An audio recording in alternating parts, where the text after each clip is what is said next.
A legend born in silence, blood, and one shot that changed everything. That's what they whisper in the halls of Fort Bragg, in the dim corners of special operations briefings, in the quiet moments between missions when veterans stare into their coffee and don't blink. But on that night, in a valley so deep and forgotten it didn't even have a name on any map, the silence came first, then the bullets, then the screams, and then out of nowhere a single gunshot that sounded like justice. This is the true story of how 12 Navy SEALs walked into hell, were left for dead by command, and were saved by a man who wasn't supposed to exist, a man the Pentagon denies, a legend the military buries, a ghost who still watches. From the shadows. Carpathian Mountains, Eastern Europe, grid zone unknown, 7:03:47 a.m. local time. The radio crackled with static. Then a voice, strained, desperate, but still holding on to command. This is SEAL Team Charlie. We're pinned down, taking heavy fire from all sides, requesting immediate backup. I say again, immediate backup. Over. The response came back, cold, mechanical, as if read from a script by someone who'd never smelled gunpowder. Negative, Charlie. No assets available. You're on your own. Lieutenant Commander Ryan Titan Blake lowered the radio, his fingers slick with blood and sweat. He pressed his back against the jagged limestone wall, feeling every sharp edge dig into his spine. Above him, bullets screamed through the air like angry hornets, chipping stone, kicking up dust, missing his head by inches.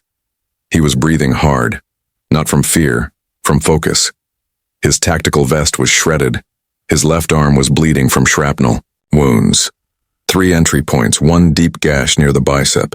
His rifle was down to its last magazine, and around him, spread across the narrow ravine floor like dying stars in a collapsing galaxy, were 11 other Navy SEALs, each one fighting for breath, for position, for survival. They weren't just outnumbered. They were trapped. Contact front. Contact left. Enemy fire from the eastern ridge. The radio chatter was frantic, voices overlapping, each man reporting threats from a different direction.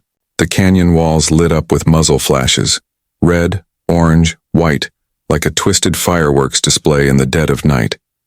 They'd walked straight into a perfect kill box, and intelligence had called it Grid Zone Unknown 7, a blank spot on the map, a forgotten stretch of the Carpathians, supposedly uninhabited, supposedly harmless. They were wrong, catastrophically wrong. 12 hours earlier, everything had been routine.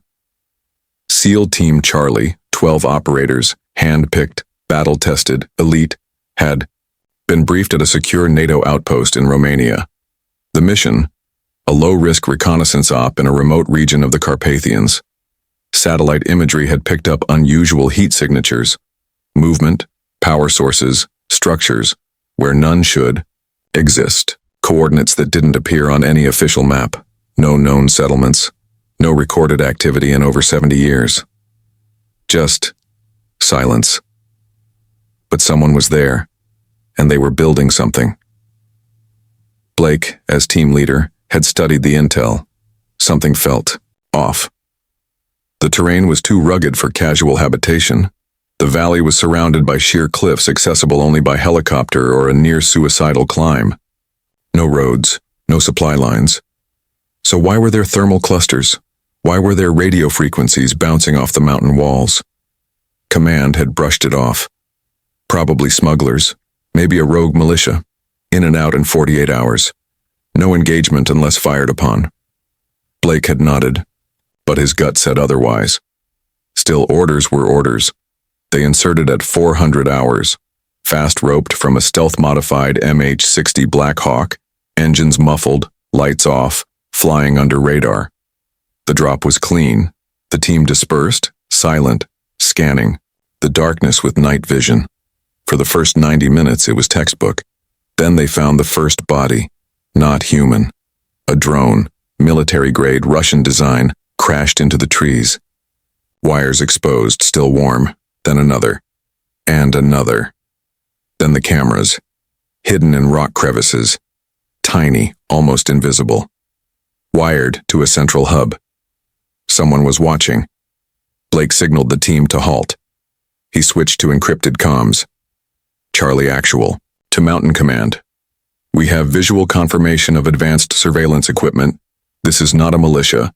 This is a professional setup. Request permission to investigate further. Silence. Then, proceed with caution. No escalation. This is still a recon mission. Blake clenched his jaw. They moved forward. And then, the ambush began. It happened in seconds. One moment the valley was quiet. The next, a storm of fire erupted from all sides. Machine guns opened up from elevated ridgelines. Snipers fired from caves. RPGs screamed through the air, exploding against the rocks behind them. The team was caught in a 360-degree crossfire with no cover, no high ground, and no way out. They scrambled for survival.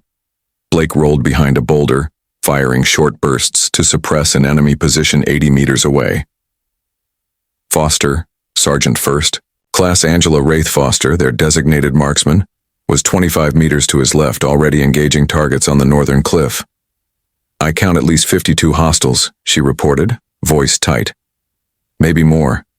They've got us in a complete kill box." Blake scanned the terrain. She was right. The valley was a natural fortress. Walls rising 500 feet on all sides, narrow at the base, wide at the top. Perfect for defense, horrific for escape. And the enemy wasn't just firing. They were coordinating. Fire and movement, flanking, maneuvers, suppressive barrages. They knew exactly where each SEAL was. They were using thermal imaging, encrypted comms, and real-time battlefield awareness. This wasn't some backwoods militia. This was a professional military unit, well-equipped, well-trained, and completely off the grid. "Titan, Chief Petty," Officer Harrison shouted over the gunfire. "Heavy machine guns on the eastern ridge. They're trying to pin us down for a full massacre." Blake keyed his radio again. "Mountain Command, this is Charlie Actual. We are in extreme danger in Grid Zone Unknown 7, surrounded by superior numbers. Ammunition depleting rapidly. Request immediate extraction or close air support. How copy?" The response took nearly a full minute. In combat, a minute is an eternity. Finally, "Charlie Actual, this is Command. We show no available air assets for immediate KS.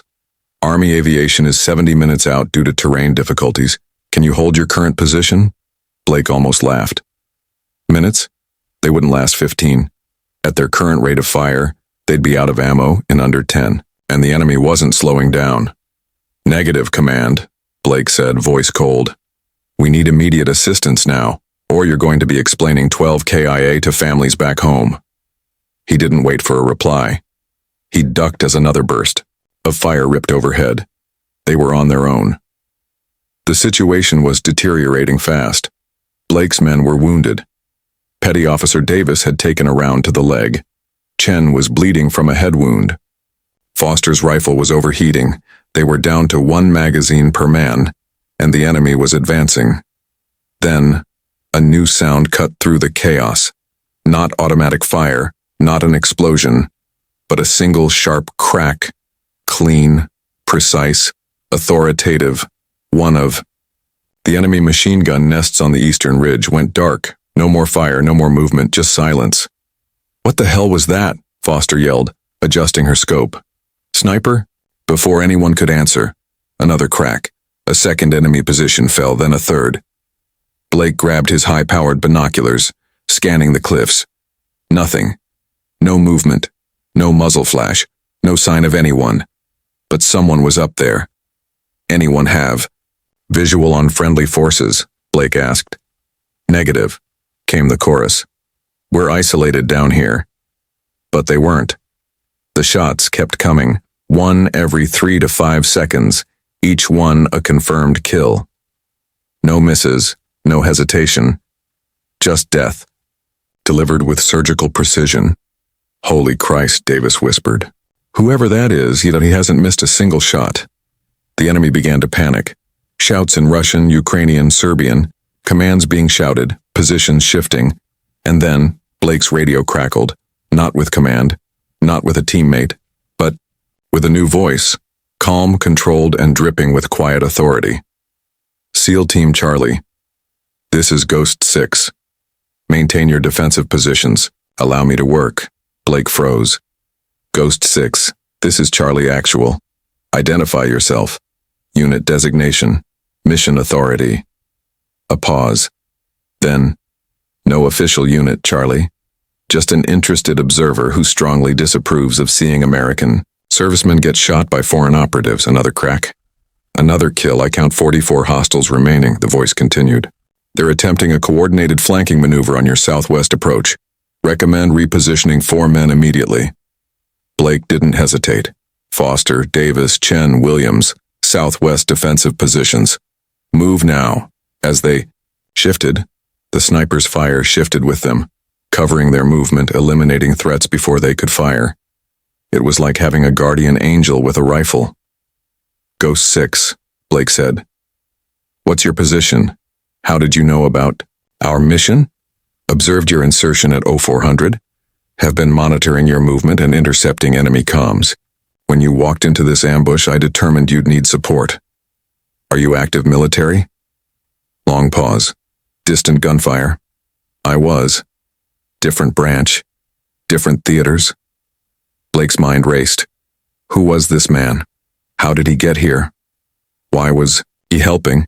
But one thing was clear. He was saving their lives. The sniper, now calling himself Phantom, was more than just a marksman. He was a tactical genius. He predicted enemy movements. He called out flanking attempts before they happened. He eliminated mortar teams, command nodes, and snipers with inhuman precision. And then, he did the impossible. Charlie team, Phantom said. I see movement. In the cave network on the western cliff. They're setting up a fallback position.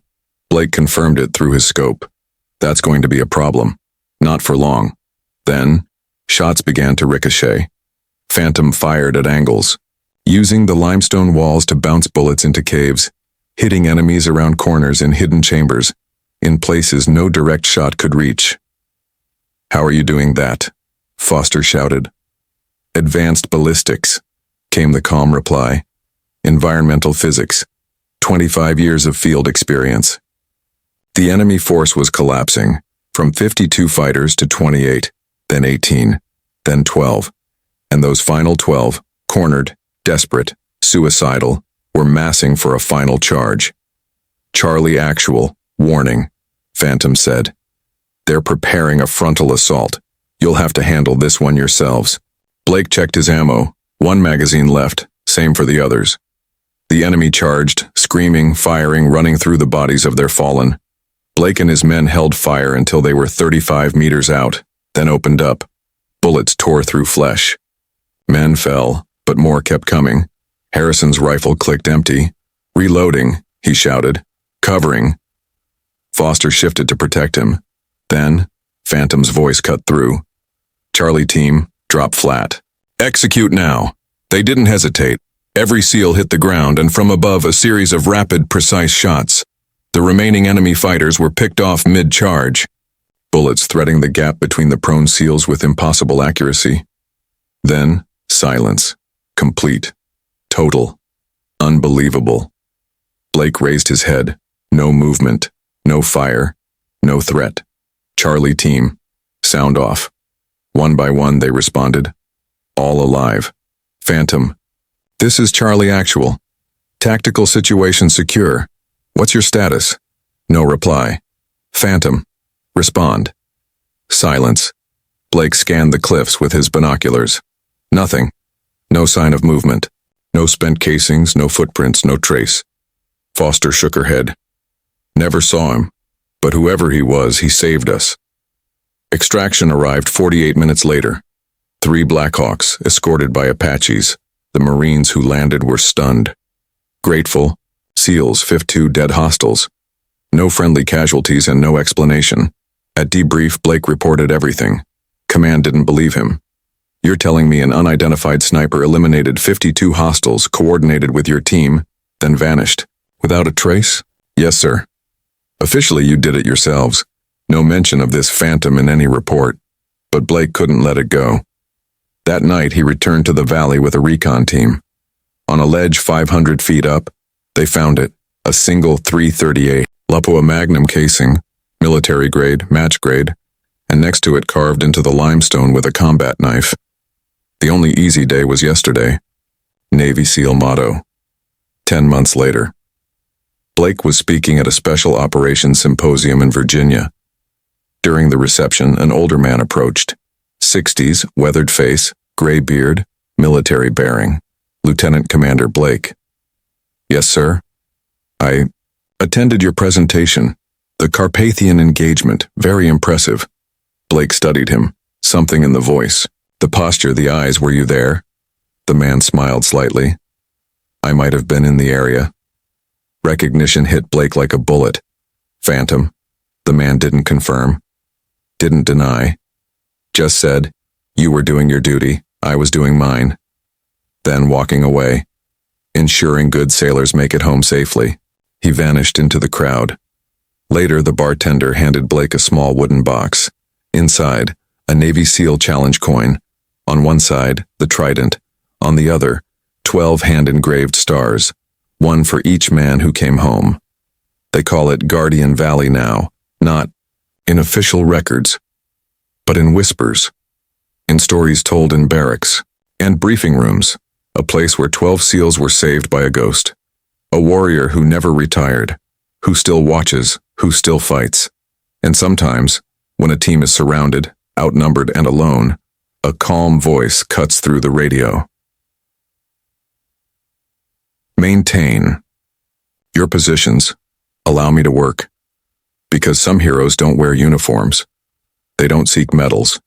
They don't want recognition. They just make sure no one gets left behind. And in the end, that's all that matters.